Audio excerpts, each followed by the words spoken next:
السلام عليكم. النهارده ان شاء الله هنتكلم عن ازاي تسحب معجون وتحديدا السكين الاولى.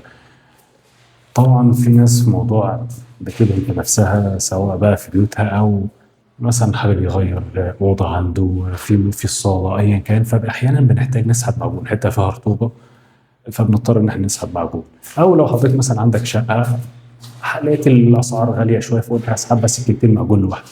الموضوع سهل وبسيط جدا. انا هقول لك في الفيديو ده ببساطة ازاي تقدر تسحب معجون، بس ركز معايا. هخش على طول في الموضوع واقول لك العدة المستخدمة يا اما كف وسكينة يا اما سكينتين. انا عن نفسي بحب اشتغل بالسكينتين. حضرتك لو عايز كف وسكينة وما عندكش هتروح تجيب اي كف وسكينة من عند المواد حوالي 50 او 60 جنيه. لنفرض انك هتشتغل بالكف فهيبقى ماسكة الكف بالشكل ده، تفرد صابعك على الكف من ورا بالمنظر ده وقدام بالمنظر ده. وبما اني مش هشتغل بالكف فانا كده وريتك مسكته لو هتشتغل. نيجي بقى للسكينه بتاعتي. معلش السكينه مش نظيفه بس كنت شغال بيها. نفس الفكره برضه، نفس الفكره، بنفس صوابعي موزعها. طيب ايه الفكره ان انت بتكون مثلا ماسكها بالمنظر ده؟ الفكره في مسكتك ليها في المنظر ده هي او الكف. لما تحط ايديك الاربعه ورا كده هو انا عايزك توزع الضغط بتاع ايدك، يعني توزيع الضغط على حجم السكينه كله، بحيث انت لو ضغطت في النص هنا بس او ضغطت على الاطراف بس هيبدا ان انت تخطط معاك. واحنا مش عايزين كده، احنا عايزين نداري عيوب الحيطه ما نعملش فيها مطبات. تمام، يبقى ده مسكة السكين بالشكل ده. عرفت الجزئية دي؟ يعني تقريبا عرفت 50% واكتر من سحب المعجون. طبعا السكينة الأولى يعني لو على شغل على الحارة يفضل إن احنا نستخدم معجون قوي شوية، معجون خارجي مثلا زي اللونوشيلد أو زي الأكريليك من GLC. وممكن برضو أكريباتي ده كويس جدا من سكيب، معجون جميل جدا. طب الحالة مش متيسرة قوي، عادي ينفع نسحب معجون هيرو او دايتون داخلي مفيش اي مشكله. ده بالنسبه للمعجون. طيب قبل ما اسحب المعجون في حاجه اسمها تجهيز السطح او تجهيز الحيطه الاول. التجهيز بيكون عباره عن مرشمه بالكف، تمام، تنفيذ بالمقشه، ابتدي ادي سيلر. وطبعا انا بعمل كده علشان خاطر المعجون بتاعي ما يفرقعش بعد كده، عشان لو تحته تراب او رايش او اي حاجه هيضطر للاسف المعجون ده هيفرقع حتى لو كان معجون خارجي وشديد جدا. نسمي الله.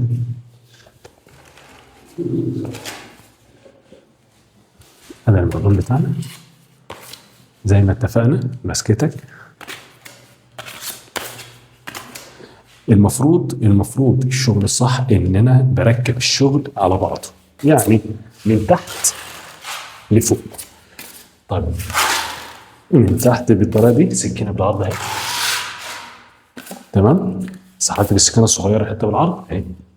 السكينه الاولى بتكون طول واعمل كده.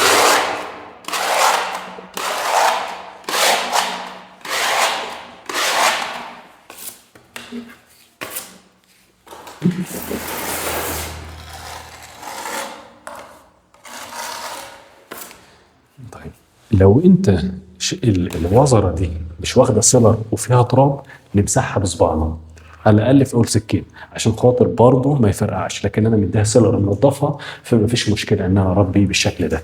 مع بعض تاني اهو، اهو اهي، تمام اهي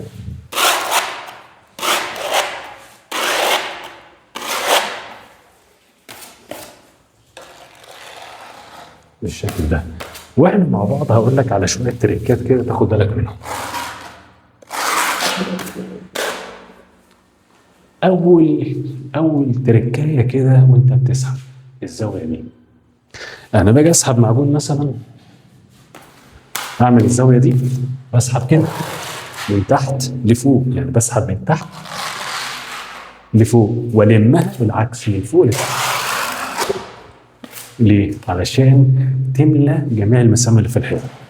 طيب انا دلوقتي عملت بالطريقه دي، بيظهر عندي بيظهر عندي خط زي ما انت شايف كده اهو زيادات. اروح انا بقى، انت مثلا ممكن تشوف المنظر ده فتعمل ايه؟ بصبعك كده. طبعا غلط، ما ينفعش. كده الزاويه دي هتبقى دوران، واحنا عايزين زاويه كويسه. لكن ايه الصح بقى؟ الصح ان انا سحبت الزاويه دي، تمام، وشفتها كده.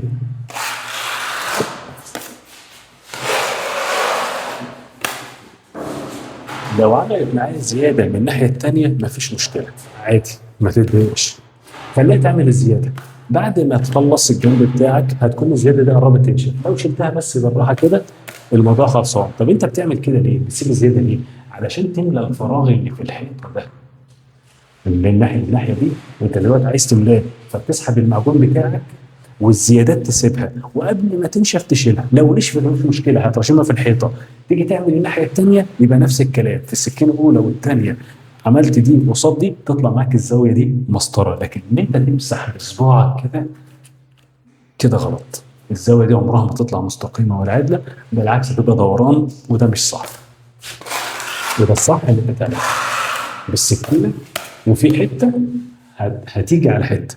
يعني مثلا في قرن السكينه ده هو بيلم كده، بيلم الحيطه دي، هيقوم مجرح في الحيطه دي، مفيش مشكله، هترد عليها في السكينه الثانيه تعمل العكس، فهتلاقي العمليه ظبطت معاك. دي اول نقطه تاخد بالك منها. تاني نقطه بقى، وانت بتسحب بالسكينه نفسها، احنا سحبنا اهو من تحت الفوق،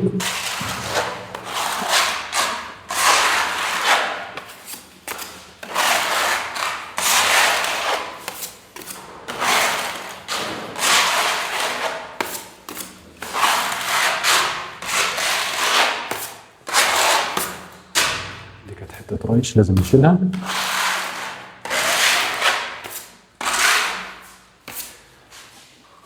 اللي انا عايز اقوله لك بقى التركات ده، السكينه احنا طلعنا بيها كده، تمام. طب هنزل بيها ازاي؟ احنا طلعنا كده خلاص اهو، عايز الم بقى، الم بالمنظر ده. السكينه تكون، خد بالك، هل السكينه بتكون كده؟ طب عملنا كده، تحس ان انت بتكحت وبتشيل اللي انت عملته كله، واحنا مش عايزين كده. احنا عايزين نربي معجون، يبقى السكينه مش كده، هتبقى كده. شايف الفرق؟ يبقى ده وضعها. اعتبر نفسك كده ايه، راكب، شفت انت اللي بتوع السباق هم بيلفوا في الدريفتات كده، نفس المستوى كده اهي،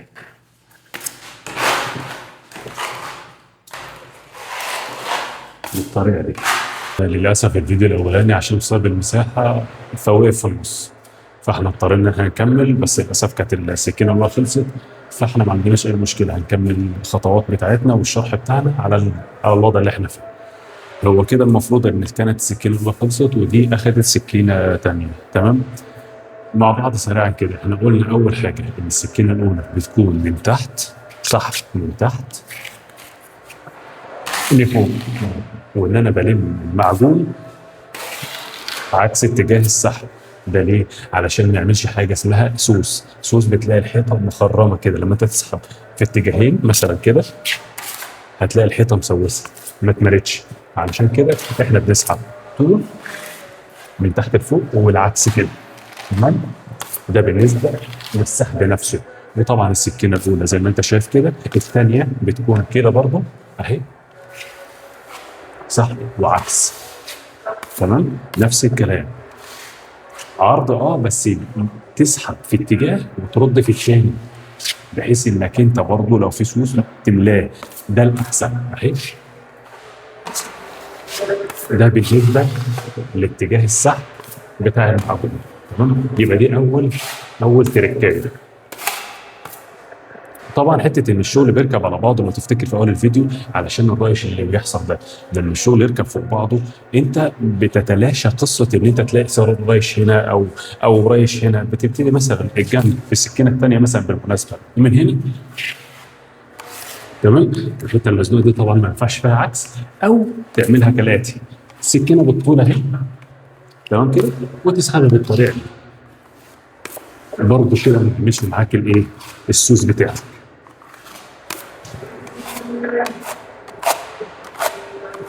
وهتيجي من الناحيه الثانيه تسحب كده برضه، وتشفت عليها، تلم من ناحيتها، ناحيه البدايه.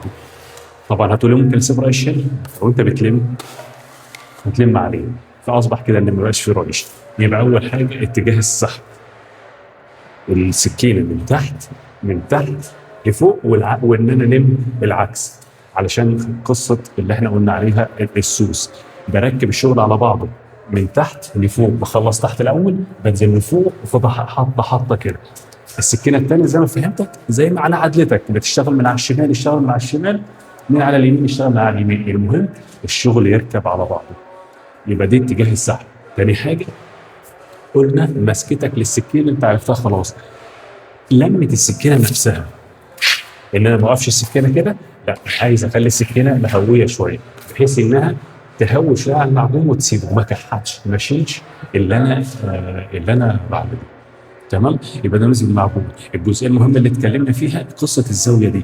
دايما دايما دايما وانت بتلم في الزاويه دي، في قرن السكينه ده بيجرح في الحيطه اللي جنبه. طبعا ما تشغلش بالك بالقصه دي، عادي خالص. انت هتلم القرن ده، هتيجي الناحيه الثانيه وانت بتسحب دي في السكينه الثانيه بتلم على العكس. فما تحاولش تصلح بين الاثنين، ما تحاولش ان انت تظبط الاثنين، الزاويه مش هتظبط معاك ابدا. انت بتسحب 4 سكاكين معجون لو على شغل على النهار، بحيث انك تظبط المسائل دي. مفيش حاجه بتظبط من سكين اولى ولا ثانيه ولا ثالثه، ده في شغل بيحتاج 5 سكاكين. ده بالنسبه لاهم الملاحظ اللي انت ممكن تاخد بالك منها والتركات وانت بتسحب معجون. يبقى باقي حاجه صغيره، معرفش قلتها في الفيديو الاول ولا لا، انك ما تستعجلش في الجري. انت مش هتنتج الشغل اللي انت متخيله. يعني مثلا لو الصنايعي متوسط سحبه في اليوم 100 متر مثلا معجون، يعني انت لو عملت 30 40 انت كده ممتاز. ليه؟ لانك انت مع الوقت هتيجي. فانت ما تستعجلش على الشغل. بلاش ان هو رايح جاي رايح جاي بسرعه والكلام ده. ونقطه تانية افتكرتها، ودي نقطه مهمه جدا.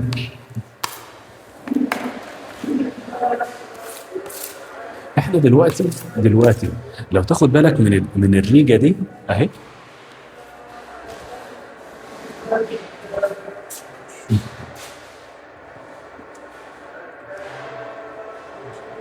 الخطوط الريجه دي اهي، شايف الخطوط دي اسمها الريجه.